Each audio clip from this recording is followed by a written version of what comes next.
처음이라서 그걸 모를 경우에는 이제 뭐 업이 업장이 두텁구나 그런 생각은 하는데 이 업장 두툼한 사람은 뭐 기도하고 이러면 좀 업이 없어지려나 이런 생각하고 그러는데 지금 스님 말씀 들어보니까 업은 소멸되지 않는다 이러니까 지금 조금 예, 이제 한번 비유를 한번 들어볼게요. 부처님께서 얘기하신 저건데, 예를 들어 이 목탁채가 있어요. 이 목탁채가 커요, 작아요? 이 목탁채가 커요, 작아요? 작죠? 이게 작은데 이 목탁채로 예를 들어 개미가 있어. 그 개미다 떨어뜨리면 개미가 죽을까요, 안 죽을까요? 죽죠. 그죠?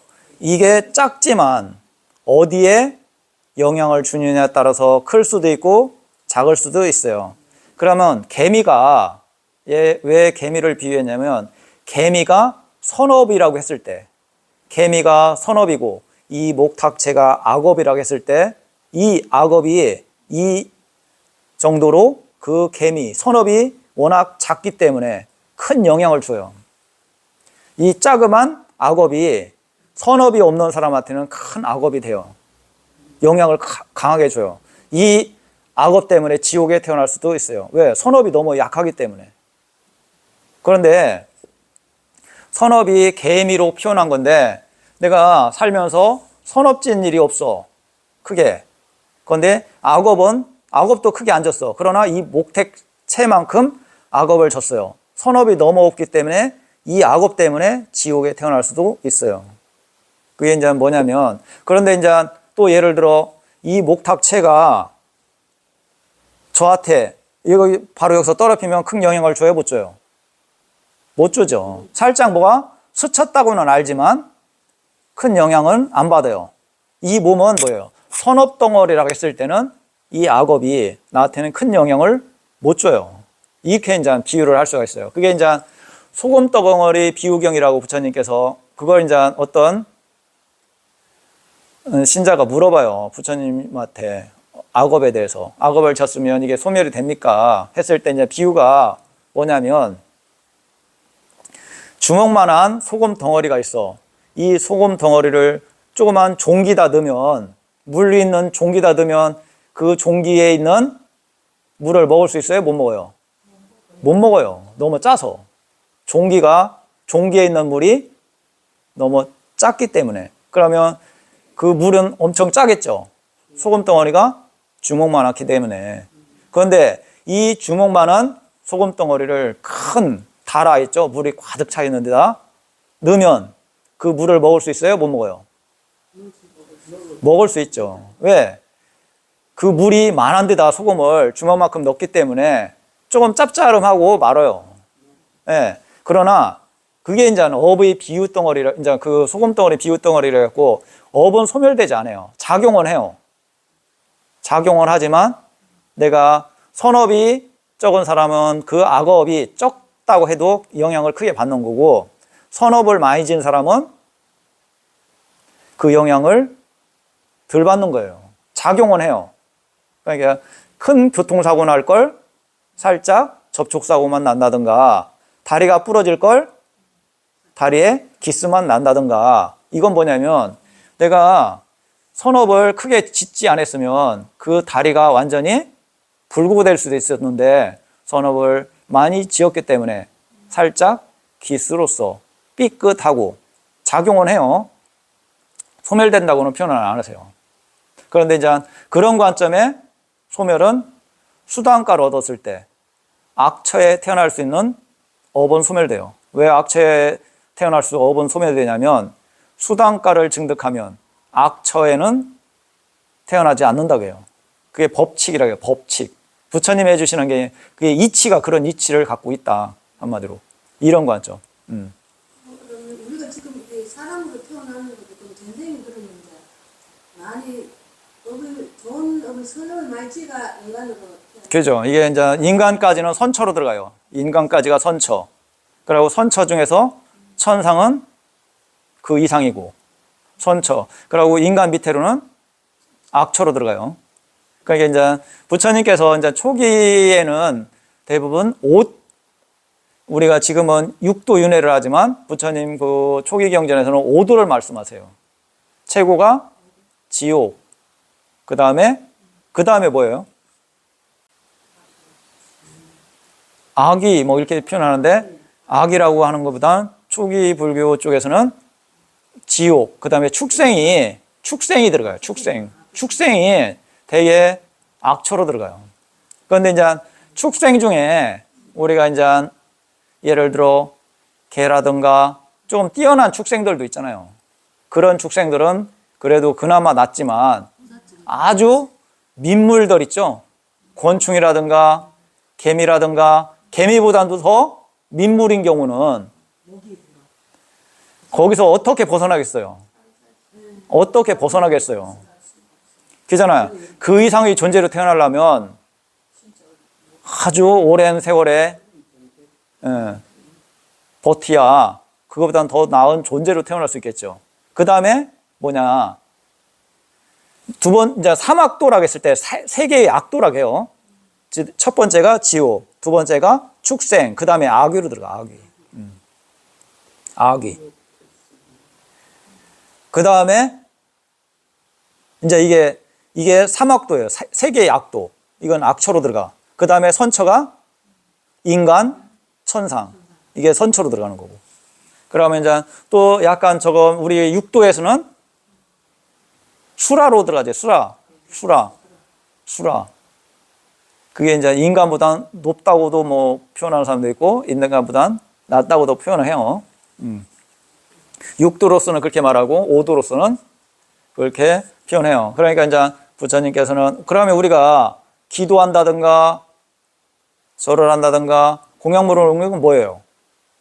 선업을 짓는 거잖아요.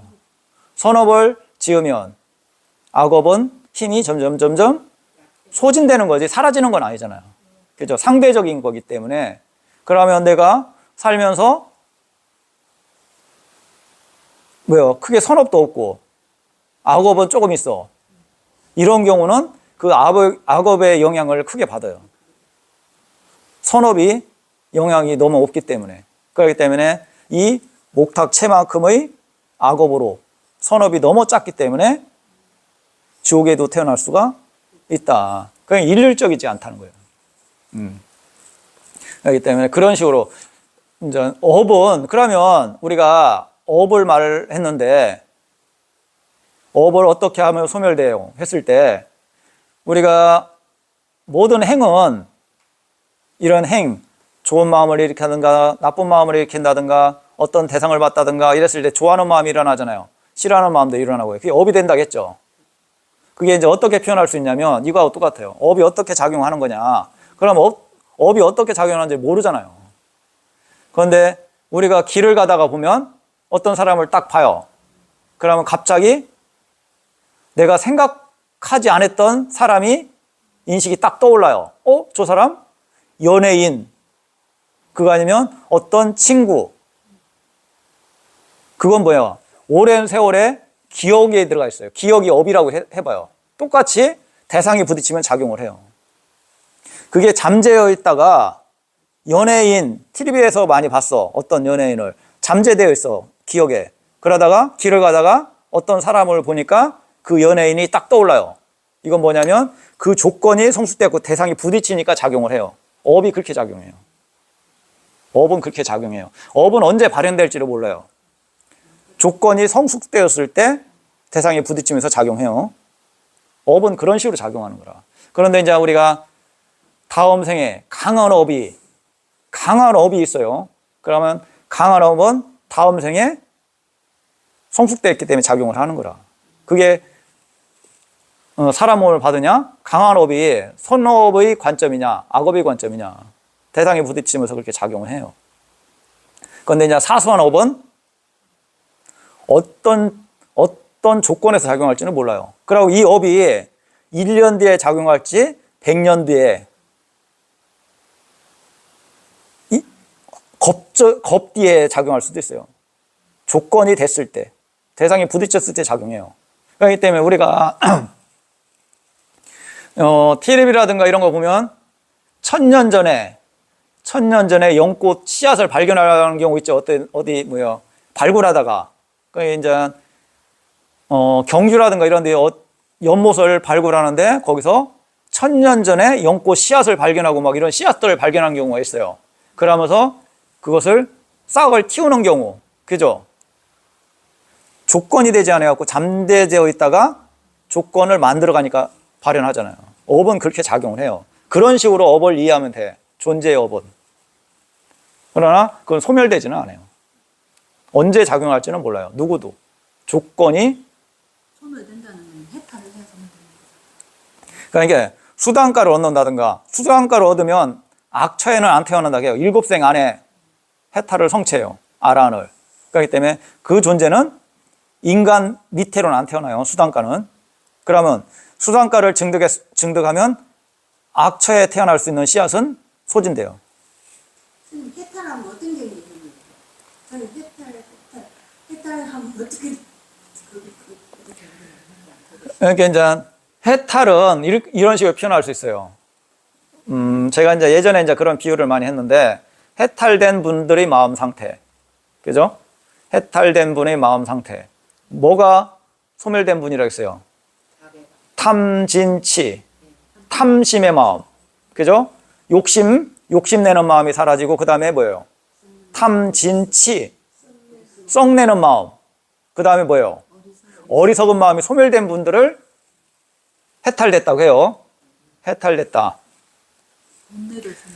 번뇌의 소멸이라고도 하고, 번뇌가 소멸된 분들을 해탈이라고 하고, 이제 여러 가지 이제 몇 가지로 이렇게 표현을 하시는데, 그러니까 이게 탐진치가 소멸된 분, 또 한마디로 번뇌가 소멸된 분, 그거 아니면 가래가 소멸된 분, 뭐 이런 식으로 이제 표현을 하세요. 그분들을 해탈된 분이다. 그런데 이제 우리가 일부에서는 어디에도 끄달리지 않는, 어디에도 치우치지 않는, 또 이런 식으로도 표현해요. 분별심이 없는, 뭐 이런 식으로도 말하는데, 그런데 이게 있어요. 그러면 아라한들은 옳고 그름을 알 수 있어요? 몰라요? 그러면 분별하는 거예요? 분별하지 않는 거예요? 아니, 옳고 그름을 아는데 분별하는 거잖아요. 그런데 그럼 부처님이 계율을 정할 수 있어요? 못 정해요? 네. 계율을 정하셨잖아. 옳고 그름을 아시기 때문에 계율을 정하겠죠. 옳은 것은 행하고 옳지 않은 것은 행하지 마라. 그런데 우리가 일반적으로 하는 것은 그런 마음도 일으키지 마라. 옳고 그름이 어딨냐. 그런 것을 다 떠났는데 이렇게 또 말해요. 그러니까 그것은 우리가 잘 생각을 해봐야 돼. 옳고 그름은 아란들은 분명히 아세요. 그런데 뭐가 안 일어나냐? 옳은 것을 행하기 때문에 좋아하는 마음이 일어나지가 않아요. 싫은 것을 행하기 때문에 싫어하는 마음이 일어나지가 않아요. 그건 가래적인 마음이 일어나지가 않아요. 그러니까 부처님께서 앙굴리말라는 많은 사람을 죽였잖아요. 그런데 그 사람을 싫어하는 마음이 일어났어요? 그것은 해롭다는 걸 아셔. 저 사람이 나쁘다는 걸 알지만 그 사람 자체를 싫어하는 마음은 안 일어나요. 그것은 옳지 않고 저것은 행하면 안 된다는 걸 아시지만 그 사람 자체를 싫어하는 마음은 안 일어나요. 그게 이제 나쁜 사람이라는 걸 알지만 그것을 그렇다고 해서 그 사람을 싫어하는 마음이 안 일어나요. 그런데 저 사람이 천상의 여인이 더 예쁘다는 걸 아셔요. 그러면 일반 인간 세상의 여자보다는 천상의 여인이 예쁘다고 아시기 때문에 천상에 태어나라고 하는 거잖아요. 그죠? 천상이 더 좋다는 걸 아시기 때문에. 그런데 천상이 예쁘다고 알기 때문에 그 여자를 좋아하는 마음이 안 일어나요. 가래적인 마음이 안 일어나는 거예요. 깨달은 분들은. 그러면 제가 이제 예전에 표현한 게 그거예요. 똑같은 여자분들이 봤을 때 저 친구는 참 세련됐어, 멋있어 알잖아요. 그죠? 저 친구는 참 멋있어, 세련됐어. 그런데 이런 마음은 안 일어나죠. 끌어안고 싶고 막 뽀뽀하고 싶고 막 일어나요? 안 일어나요. 가래적인 마음이 안 일어나는 거예요. 아시지만 그런 마음하고 비슷하다고 생각하면 돼요. 남자들끼리 그런 마음이 안 일어나겠죠. 멋있는 친구야, 저 친구는. 이런 건 일어나지만 가래적인 마음이 안 일어나는 거예요. 그러니까 그런 차이가 있어요. 사람이 인간이 식욕기세도 성욕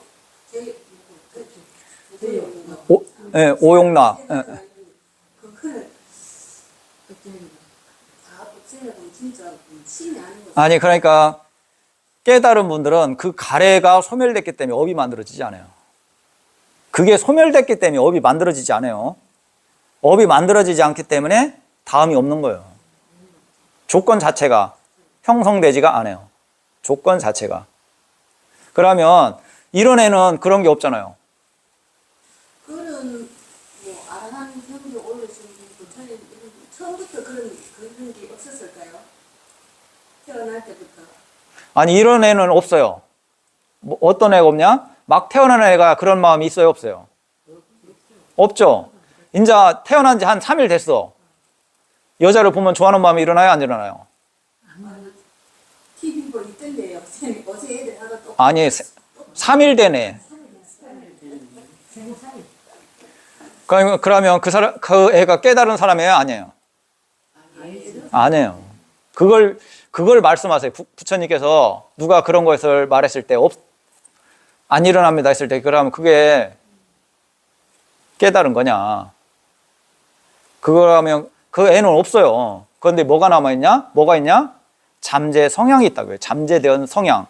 조건이 되지 않았고 뿐이지 조건이 돼갖고 성숙되면 그게 일어나요. 소멸된 게 아니고 잠재되어 있어요. 그러면 이것도 이런 식으로 비유할 수 있어요. 감나무가 씨앗을 틔웠어.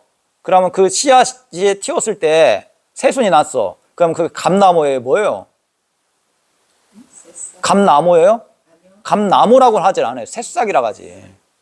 그러나 거기에 나무가 될 수 있는 잠재 성향이 있고 또 감이 열릴 수 있다는 잠재 성향이 있다는 걸 알잖아요. 조건이 아직 안 돼갖고 아직 미성숙해갖고 감이 열리지 않고 나무가 아니라는 걸 아는 거예요. 그러면 갓난 아이도 애는 있지만 그런 게 아직 성숙되지 않았기 때문에 없는 거지 잠재되어 있어요. 그러나 아라한들은 그 잠재되어 있는 성향 자체가 소멸된 것을 아라한이라고 해요. 그렇기 때문에 그 사람들은 업이 형성되지가 않아요. 그러고 다음 존재로 올 수도 없어요. 왜? 조건 대체가 그렇게 될 수 있는 게 아니에요. 그렇기 때문에 그분들은 그게 완전한 해탈을 이루면 선언할 수밖에 없어요. 할 바를 마쳤다. 어떤 존재로도 오지 않는다. 이렇게 선언해요. 왜? 그 무명이 완전히 사라지면 스스로 선언할 수밖에 없어요. 무명이 있기 때문에 모르는 것을 무명이라고 해요. 그분들은 무명이 완전히 사라졌기 때문에 스스로 알아요. 이런 관점. 좀 이제 이해가 가요?